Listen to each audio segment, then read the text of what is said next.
Isang mapagpalang umaga sa ating lahat, mga kapatid ko kay Kristo, mula sa The Solid Rock Morning Devotion.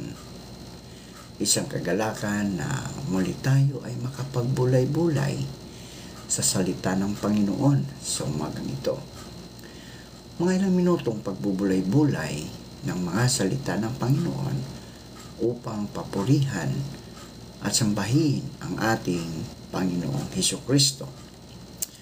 Ang ating pong pagbubulay-bulayan ngayong umaga ay matatagpuan sa Mateo 6:33. Yan, Mateo 6:33 sa Magandang Balita, Biblia.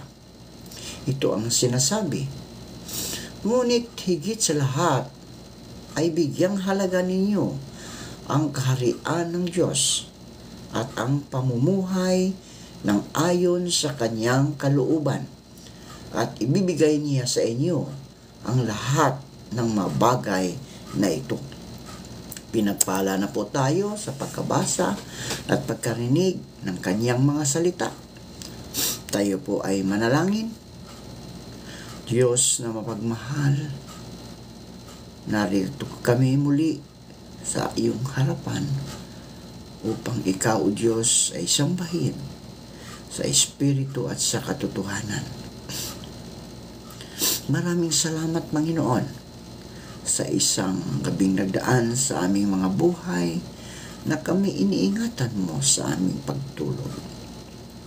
Maraming salamat sa muli mong paggising sa amin at sa muli mong pagbibigay ng buhay at ng lakas upang kami, o Diyos, ay patuloy na humarap ng hamon na buhay dito sa mundong aming ginagalawan. At sa umagang ito, Panginoon, patuloy kami humihingi ng kapatawaran sa mga pagkakamali namin sa mga nakalipas na mga araw. Patawarin niyo po kami, Panginoon. Ito man ay sa pamagitan ng isip, salita at gawa na aming nagawang kasalanan. Ako po'y humingi ng kapatawaran sa iyo, Panginoon. Ito man ay sadya o hindi sadya, patawarin mo kami, Panginoon. Sa umagang ito, Panginoon, patuloy kong itinataas ang aming bansa, ang bansang Pilipinas, na patuloy mo po itong ayusin, gabayan, lalong-lalo na, Panginoon, sa mga nangyayari sa aming politika, Panginoon. Sa daming mga investigation na ginawa na sana dapat ay mga batas ang gagawin, Panginoon. Lord, maghari ka sa iyong bansa, ang bansang Pilipinas, na kaisa-isang bansa sa Asia na isang Kristiyano, Panginoon. Lord, tulungan mo po ang aming mga leaders. Bigyan mo po sila ng karunungan, lalong-lalo na yung mga leaders na nakakilala sa iyo, Panginoon. Patuloy mo po silang gabayan, nawa hindi sila madala sa sistema ng politika, Panginoon. Dahil ikaw, o Diyos, naglagay sa kanila sa posisyon na iyan. Dadalangin ko, o Diyos, ang iyong gabay at patnubay sa iyong mga anak na naroon. Panginoong Hesus, patuloy ko rin tinataas sa inyo ang aming mga kapatid na nasa banig ng karamdaman. Patuloy mo pong abutin sila, Panginoon. Pagalingin sa mga karamdaman na kanilang naranasan sa panahon ngayon. Ibalik mo ang kanilang mga lakas na nawala dahil sa karamdaman. At pagalingin mo, Panginoon. Ano man ang mga nagkaramdaman ng iyong mga anak sa umagang ito, Panginoon, hipuin mo po saan mang parte ng kanilang katawan ang kanilang nararamdaman. Lord, hipuin mo. Ikaw, o Diyos, ang siyang patuloy na magpapagaling sa kanila upang sila patuloy na makapaglingkod sa kanilang kapwa, sa kanilang sambahayan, at lalong-lalo na, Panginoon, sa aming Diyos na buhay. Panginoon Hesus, patuloy kong tinataas sa inyo ang aming mga kapatid na magsisihanda sa kanilang pagpasok sa kanilang trabaho. Patuloy mo silang ingatan sa kanilang pagbabiyahe, Panginoon. Lalong-lalo na kung sila ay nagmumotor. Patuloy mo po silang ingatan sa kalsada.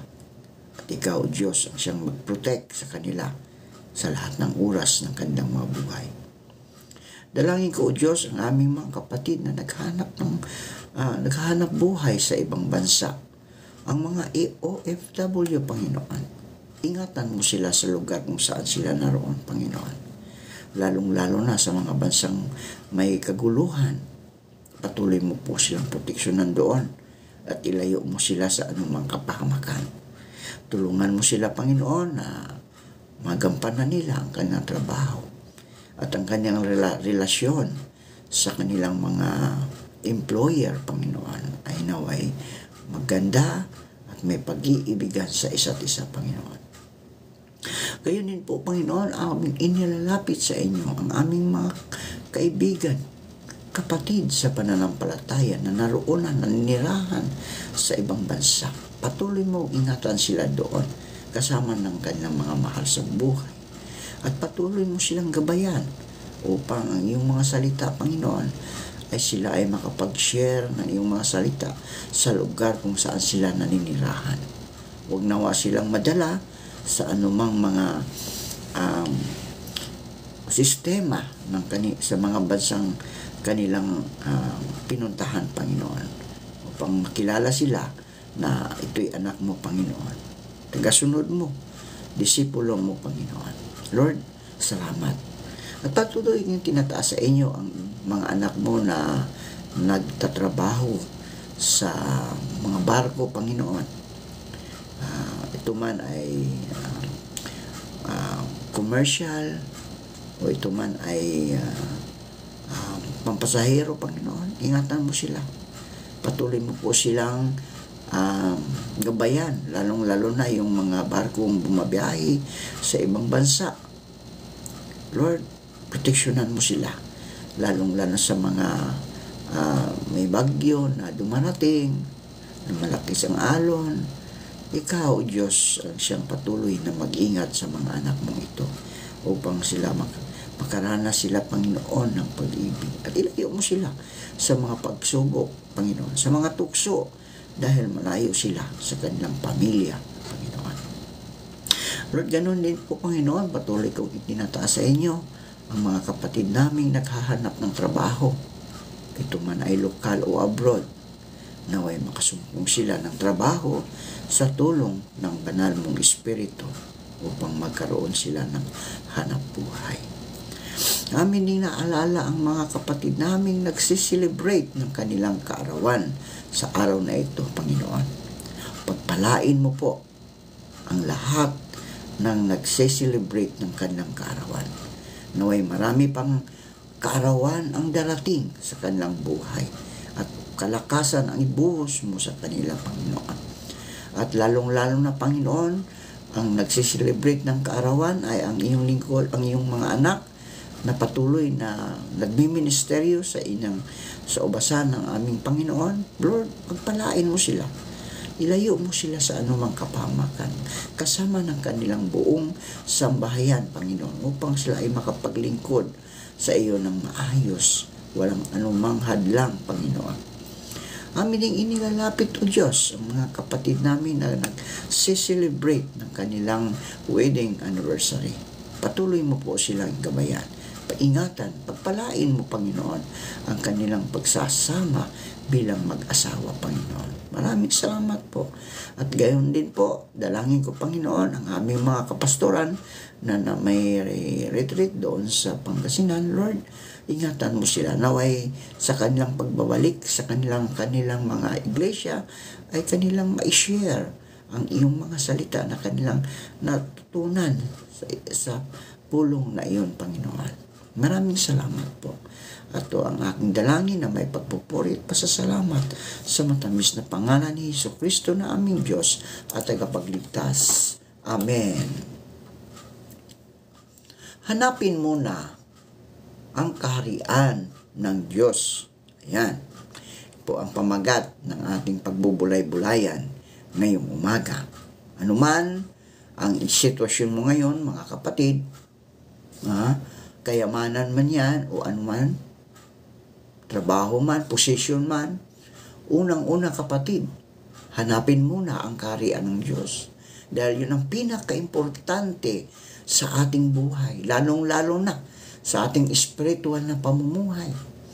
Aanhin mo man ang yaman kung ang iyong kaluluwa naman ay mapunta sa impyerno, di ba? So, kailangan muna nating hanapin natin muna ang kaharian ng Diyos. Sinabi ni Jesus sa unahin muna ang kaharian ng Diyos. Ayon sa sermon sa bundok. Direkta ang kahulugan ng talatang ito. Dapat nating hanapin ang kaharian ng Diyos bilang ating prioridad. Higit sa anumang bagay dito sa mundo. Ang pangunahing kahulugan nito ay dapat nating hanapin ang kaligtasan na likas sa kaharian ng Diyos. Dahil higit itong mahalaga kaysa lahat ng kayamanan dito sa mundo. Nangangahulugan ba ito na dapat nating pabayaan ang mga pang-araw-araw nating gawain upang itaguyod ang ating mga buhay? Siyempre, hindi. Di ba? Hindi naman. Ngunit para sa isang Kristiyano, mananampalataya, dapat na may pagkakaiba sa ating kalsaloobin sa mga bagay na ito. Kung itinuturing nating una sa lahat ng bagay ang gawain ng Diyos, ang paghahanap ng kaligtasan, pamumuhay sa pagsunod sa Kanya, at pagbabahagi ng mabuting balita doon sa iba. Di ba? Siya ang bahala sa ating mga gawain gaya ng Kanyang ipinangako sa atin, mga kapatid. At ito ang nararapat. Kaya't bakit tayo mag-aalala? Di ba?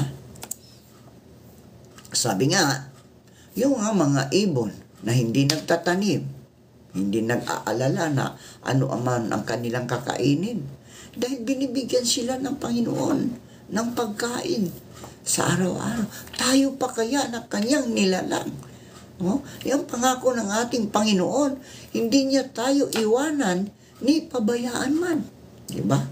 Ngunit paano natin malalaman na tunay nga ang inuuna nating hanapin ang kaharian ng Diyos? Paano natin malalaman na inuuna natin ang kaharian ng Diyos? Narito ang mga tanong na maaari nating itanong sa ating sarili.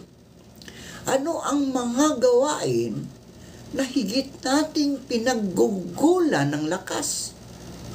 Ang panahon at salapi ko ba ay nagugugol para sa mga bagay at gawain na tiyak na maglalaho o para sa paglilingkod sa Diyos na ang resulta ay may kinalaman sa walang hanggang buhay doon sa langit.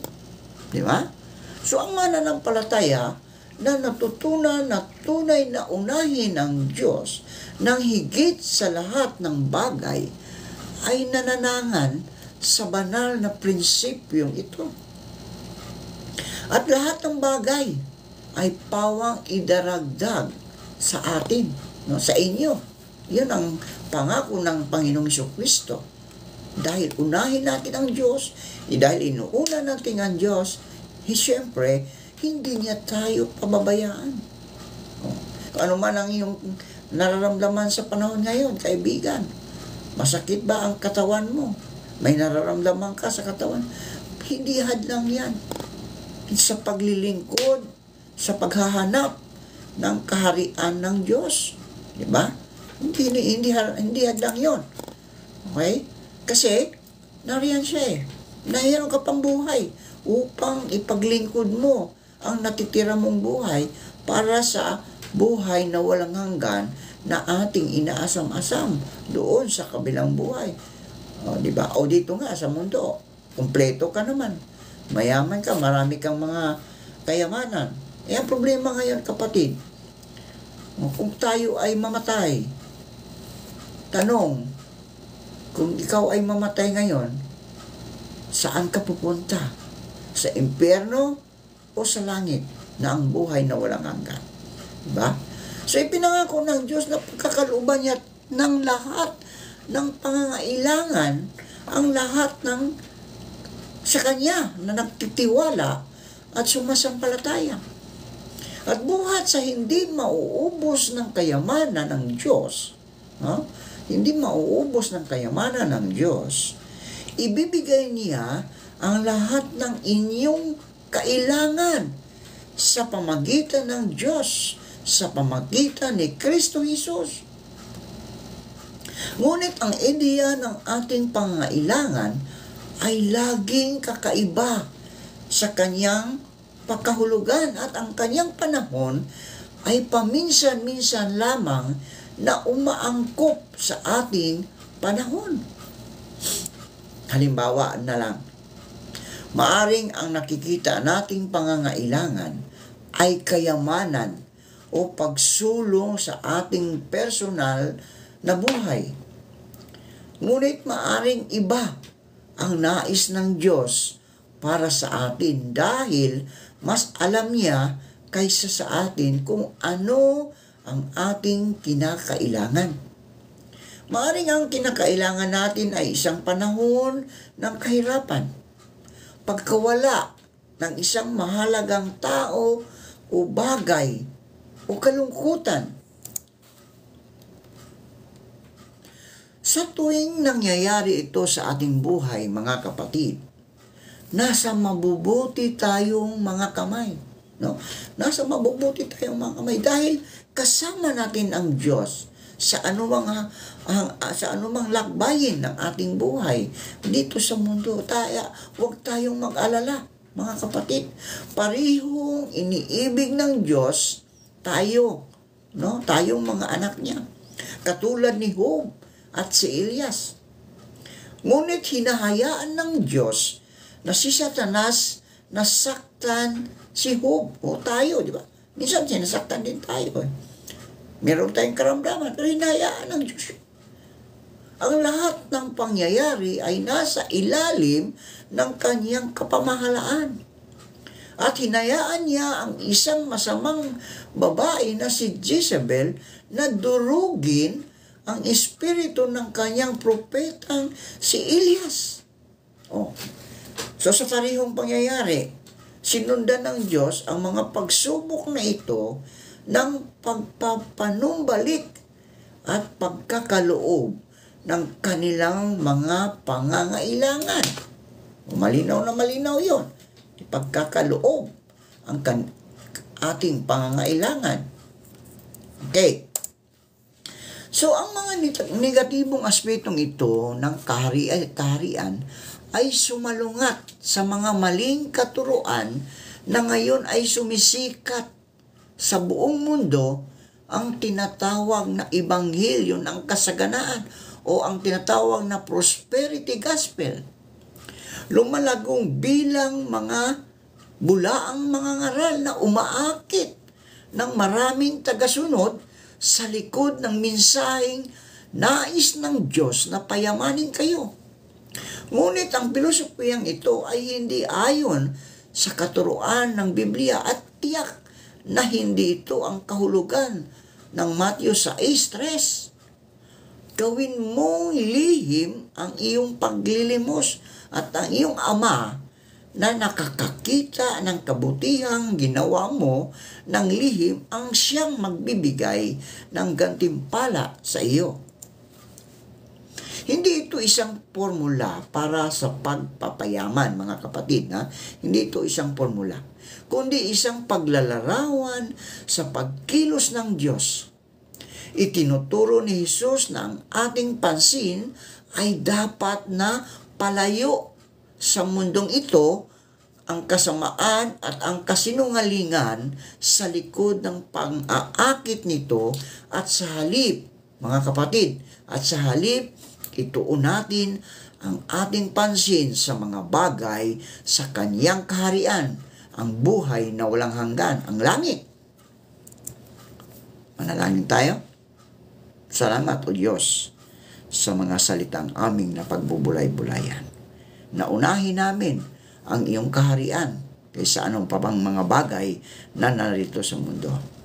Panginoong Hesus, salamat dahil ikaw nariyan sa aming mga puso upang kami gabayan at ingatan sa mga bagay na nakakasilaw, nakakaakit sa mundong ito, sa sistema ng mundo, Panginoon. Tulungan mo kami na kami ay makapatuloy sa aming mga gawain na hanapin ka, Panginoon. Hanapin ang iyong kaharian, ang langit.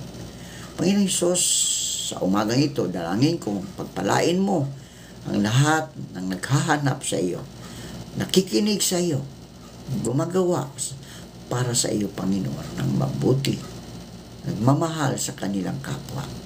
Ingatan mo sila kasama ng kanilang buong sambahayan at ilayo mo po sila sa kapahamakan. Salamat, Panginoon, sa panibagong araw at buhay. Aming inialay ito, ang buong araw na ito at ang aming mga mahal sa buhay.